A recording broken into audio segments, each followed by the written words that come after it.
Every year you start out with a clean slate and you have a plan and you implement that plan to the best of your ability, and in the fall you get to reap the benefits. Some years are great, some years not so great. We're always at the mercy of the weather, but being outside and seeing the sunrise as the sun sets, you know, that's probably the greatest thing about it. The fact that you plant a crop and you get to watch that crop grow and nurture it along and reap the benefits in the fall, that's my favorite part. If I look outside today, I question, why do we live here? You look outside in June here, and there's no other place I'd rather be. And come fall, when you have those cool mornings, the sun rises at 6 o'clock in the morning, 6:30 when we're harvesting beets, when the air is crisp. A lot of people don't get to see that.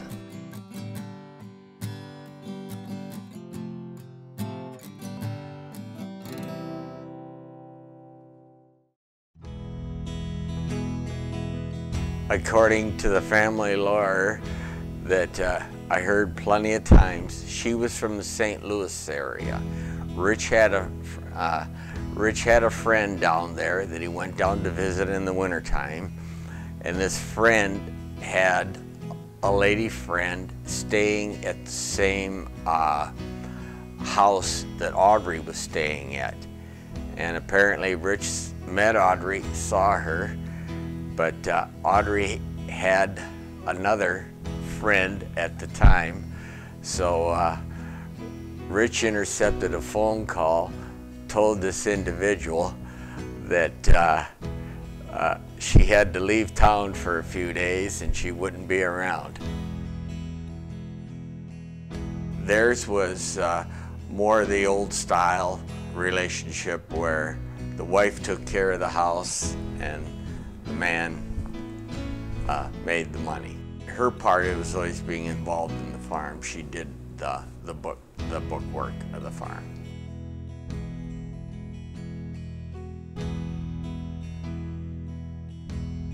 Donna went to a private high school in St. Joseph, Minnesota.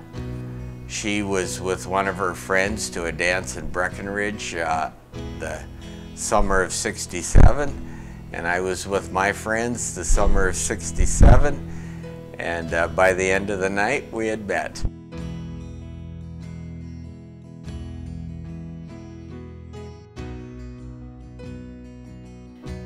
Jeremy and I always sort of knew each other as kids. We didn't really have any sort of personal connection, if you will, but we knew each other from the school bus and where we lived and 4-H club and those sorts of things. And it wasn't until our college years and after college where we really started to hang out. We place a pretty high value on our family and our kids, and there's no question about it. Karensa does most of the stuff with the kids most of the months out of the year. She makes sure that our kids are homework's done, they're fed, and I'm not around. I mean, it's not uncommon for us to do 80 hours, 90 hours a week for a couple weeks in a row. Without a mother living on this farm with her children and a wife as good as she is, the future wouldn't be there. Jeremy and I definitely have different roles, and we're just very good at executing those, and we know how to get it done. I truck the kids back and forth and make sure life runs smoothly at home. The one thing that probably separates Karensa is, I mean, she does go out and just start taking pictures, and you know, over the years she's made some pretty nice books that have documented our children growing up on the farm. And Grandpa, oh, I think it's great. I photograph a lot of our farm life and try to make a commitment to sharing that with our family. I like to do that because farming is our life. I always say, you know, like, we eat, sleep, live, and breathe the happenings on this farm. And I like documenting that as a piece of history that our kids are going to be able to look at someday, and then take those books and show them to their kids, and it'll just be a real sentimental piece. And of course, I love that photography piece, so it fulfills my desire as well.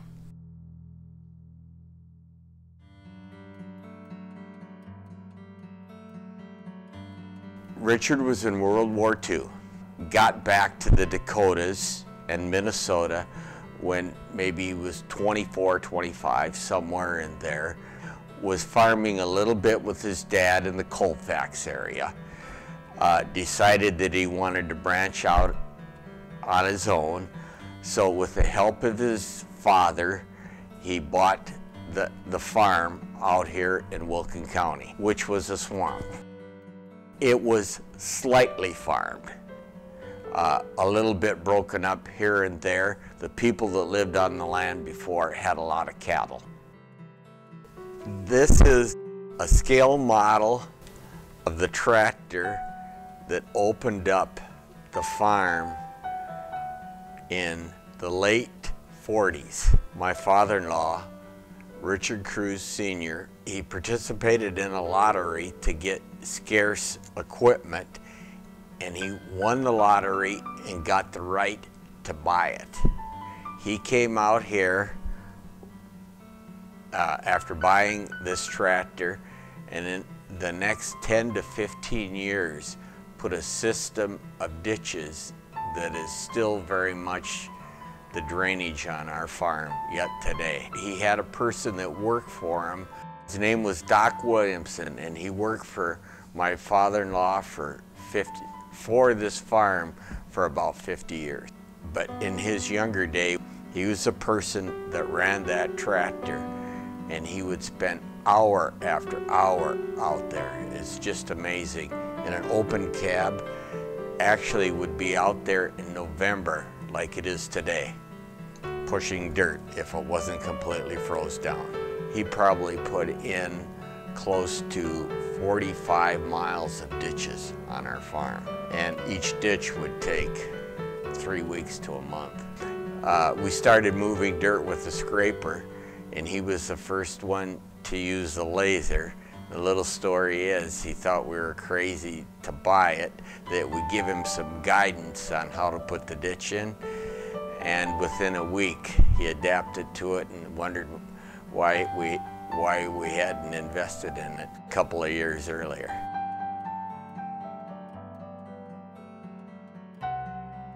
You know, it's been almost 20 years, I think, since Grandpa passed away, and I mean, he's seen a lot of change in his life, from horses to tractors with cabs, air conditioning.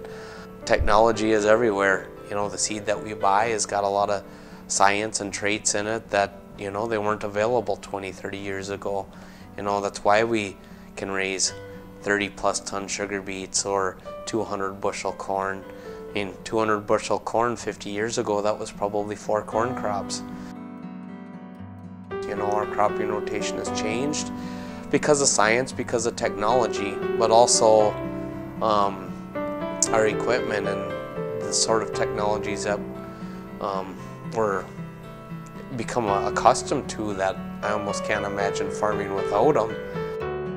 Auto steer, yield mapping, you know, the fact that you know, everyone carries a computer in their pocket nowadays. The apps that are available on iPhones, I mean, I've got farming apps, I got real-time data with sugar beet harvests. I know how many tons I've hauled in a day. I know the weights of my trucks instantly without having to ask a truck driver. Everything I can access on my phone or on my iPad, and the amount of data that we have to look at, it's made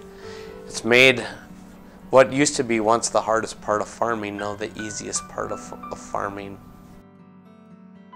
Seed technology has changed, our weather has changed. The growing season no doubtably is longer up here than what it was when Grandpa first started farming. You know, our farm has changed more to a row crop farm from small grains. We still raise small grains, but we are raising considerably more corn and more soybean, and you know, that's a lot of the reasons we're able to do that is because of advances in seed genetics.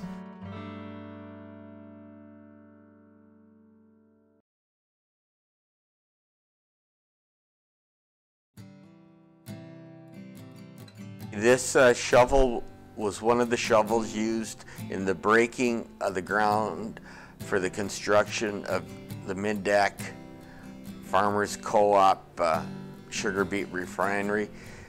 Because of the refinery being built is the reason that I was able to start farming, because this farm then could support more families. In the early years of sugar beet production, all the farming operations that raised sugar beets solely relied on migrant labor. What they did was they hoed weeds in sugar beets, and it's not easy work. It's terrible work, actually. But you know, there's the language barrier that was there. But once you found a good family like we did, I mean, I know my dad spent, you know, lots of time managing the migrant labor, but you know, they always did our crew was always good. This family that still works for us this day, I can remember as plain as day, they drove on the farm. I think in that van, I think there was kids, there were people in there from about 8 years old to 25, 26. And then the father, he was maybe at that time about 50 or so. One of the young teenage boys got out, was the interpreter. They were looking for work. I could just tell that they would be a good, hard-working family. I gave them about 100 acres to hoe and watched them, and that was in 1982. They actually hoed till maybe 1999 or so, and then after that things changed and we didn't need actual people to hold the weeds out anymore. But since 1999 they've helped us with our harvests, and they're just good people, and I consider them my friends.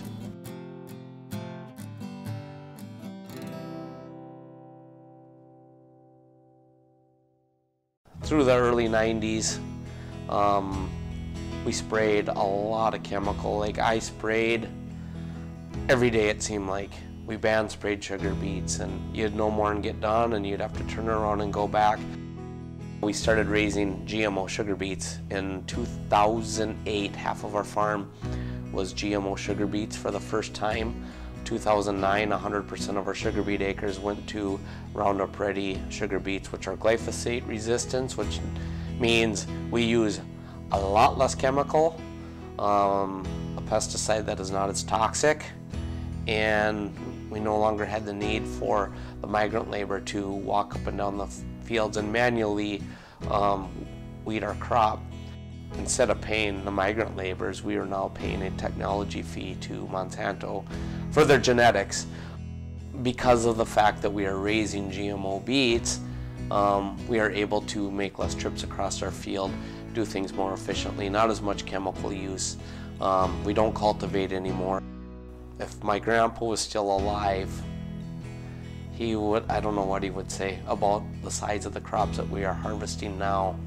From their early years, I think a good crop was about half of the yield that we harvested this year. So they'd have a 15-ton crop in the early years. You know, we're now harvesting yields that are 30+ ton an acre. It's really amazing that we are producing the crops that we are. Right now, it's not as profitable as what we wish it was, but I think overall we're still a low-cost producer compared to anybody else in the world. So hopefully we will survive.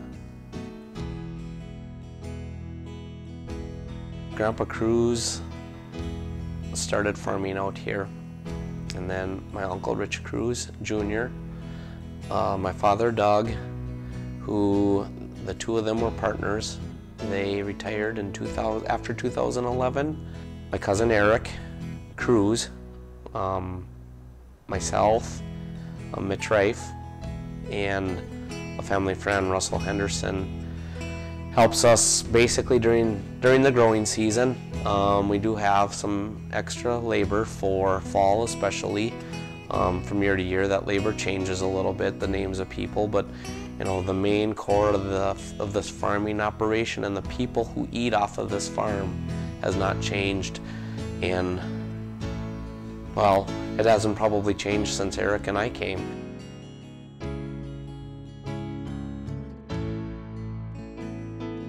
My dad and my Uncle Rich hired Mitch. It'll be 30 years next spring. Very intricate part of this farming operation. Without him, I don't know where we wouldn't be where we're at. Mitch has a degree in auto body from science school. If he doesn't know how to fix it, he can learn how to fix it. He's a self-motivated person. We're so very lucky to have him. He's definitely part of the success of what goes on out here, because you don't find employees like Mitch. He's a gem.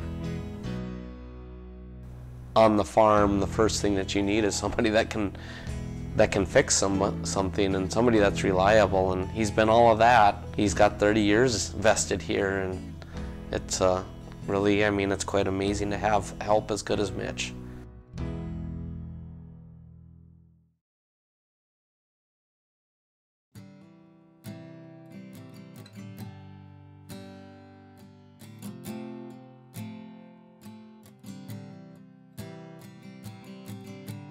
Jeremy stepped in as a manager after Donna was diagnosed with cancer. He had to step up because I was away from the farm dealing with Donna's illness. And I can remember when Donna was fighting cancer, through her fight of cancer, she said, "You guys got to get the work done." And we progressed from there.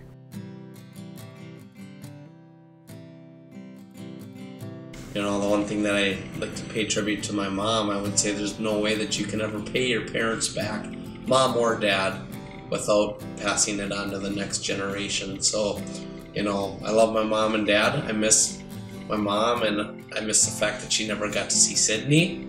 But in the same way, when she passed away, she knew that the most important job in her life was done, and that was raising my sister and I. So the only way that you can truly thank your parents is just to pass that love on to your children.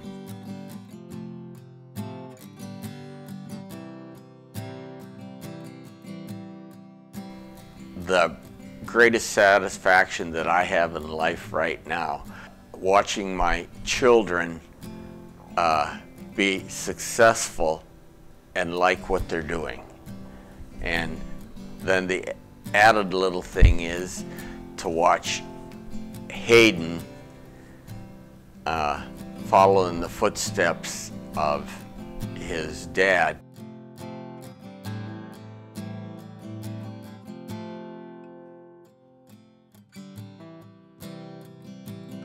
I gave him the reins to do it. And like any father, I probably have cheap opinions, and I express them. And it doesn't bother me if they're used or not one bit. I just put them out there to try to challenge thought.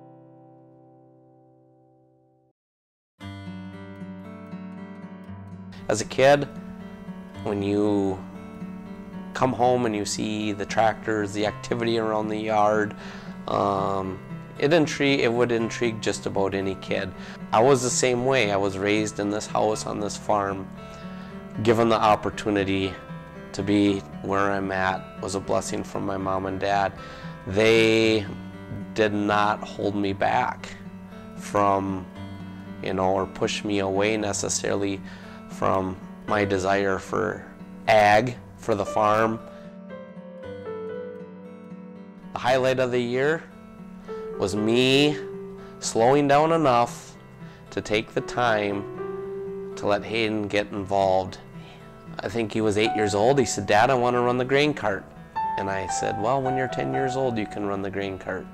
Thinking in my head, it should probably be when he's 12 years old. Well, he was on me, and when we started wheat harvest, he was still 9. And I let him run the grain cart, and I trusted him in the grain cart. Between driving the mule around the yard or riding snowmobile, or he's drove in the pickup. I mean, he gets in a pickup and drives a pickup by himself. Not without my permission, but he does that. And the one thing I've noticed about Hayden this year was I slowed down enough to take the time to let him get involved and not push him away. So as a parent, that's the highlight of my year, watching him show that interest. Hayden has a very similar personality to Jeremy. He's very calm and easygoing for the most part, and he too, just at his young age, it's very obvious to us that he is a natural-born farmer. He has a strong work ethic. It's easy for him to get up and go to work and help Dad or help Grandpa.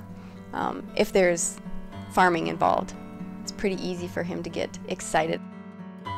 So Hayden's been getting up to go lift sugar beets during the night with Jeremy since he's been about 5 to 6 years old. He packs his cooler the hours before and heads into bed, tucks himself in, gets a few hours of sleep, and he's ready to go for the night. So typically he just rides along with Dad. He might jump back and forth between Dad and Russell or someone like that, but typically just rides in the lifter and watches things go down and listens to Dad as he's directing all the traffic and the flow of the harvest. It's obvious to me that Hayden looks up to his dad especially, and Grandpa too.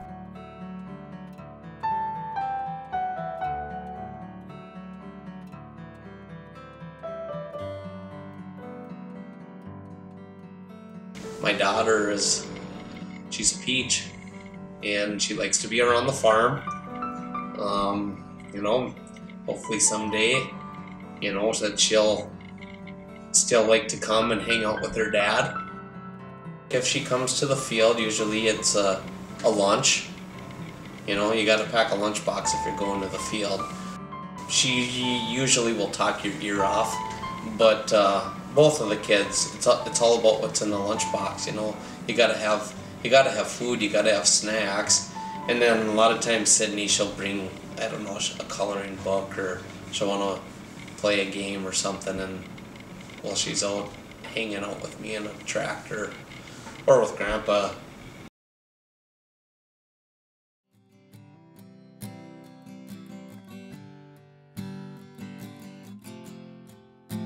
I guess I'm always passing on tidbits to Jeremy and Hayden about the things that their grandpa said and the philosophy that he had about things. Now I realize that his experiences in life were the teachings for me and Richard Jr., his son, and how we farmed and how we went about it. And now we've added experiences for our sons, and it's just a progressing thing. As you get older, you realize that every generation adds something to the family business. My grandpa obviously was a visionary person to be able to, help with the startup of Mendak and come out here and break out these acres, which are still operated by family members. Well, that's his legacy. It's my dad and uncle's legacy. It will be my legacy to be able to see it through and be able to have, you know, another generation operate ground that he, you know, homesteaded and broke out from prairie.